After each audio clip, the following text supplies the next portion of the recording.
What's going on, mother truckers? So there were hundreds and hundreds and miles long of truck drivers that were stuck on the I-10 in Kerrville, Texas, near San Antonio, and that was starting around 7 p.m. last night, and it's still here. I'm looking it up on Google Maps, and I'm looking at traffic reports, and they are still stuck.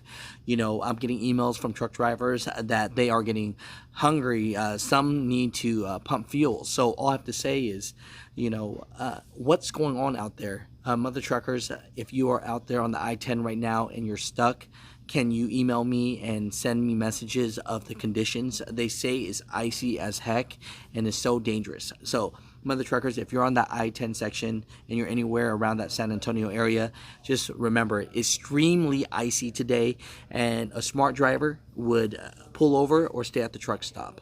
But mother truckers, comment down below. It's happening right now.